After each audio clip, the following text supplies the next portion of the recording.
The chief's daughter and the river spirit.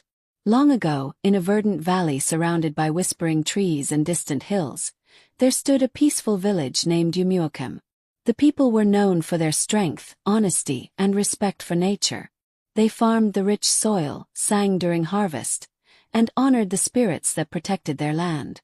But among all the sacred places in Umuokem, none was more revered than the river Aji, a winding stream that shimmered like silver and never ran dry. At the heart of the village stood the palace of Chief Nananyelyo, a wise and noble man who ruled justly. His people respected him, but his greatest treasure was not gold nor land. It was his only child, a daughter named Amara. Amara was as beautiful as the morning sun. Her voice could calm storms, and her kindness touched every soul. She tended to the sick, helped the old, and sang to the orphans. Yet, for all her grace, Amara was humble. She often slipped away from the palace to sit by River Aji, dipping her feet into the cool water and whispering her thoughts to the flowing current. The elders said the river had a spirit, a guardian named Izaji, who listened to those pure in heart. But no one had seen the spirit in generations. Most thought it was only a story to scare children away from disrespecting the water. One fateful season a change came. The sky darkened for weeks, and not a drop of rain fell. The crops withered. The rivers thinned. Even River Aji, once deep and lively, began to dry at its edges. Panic filled the village. Chief Nananyelyo summoned his council.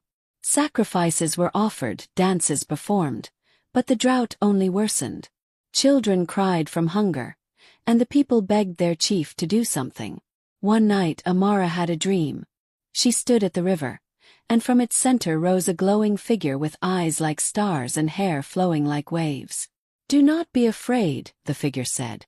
"I am Izaji, spirit of this river. A curse lies upon these waters, cast by a greedy man who seeks to steal the life of this land." Amara trembled. "What can be done?" "There is a charm buried deep in the forest, poisoning the river's soul," Izaji replied. "Only one with a heart free of pride and fear can remove it. You must go, Amara. You are the hope of your people." She awoke at dawn, heart pounding. Without delay, she went to her father. "Father, I must travel to the sacred forest beyond the hills," she said boldly. "The spirit of River Aji has spoken to me. I must break the curse." Her father's face twisted in worry. "Amara, you are all I have. The forest is dangerous, and the journey long. But if I do nothing, we will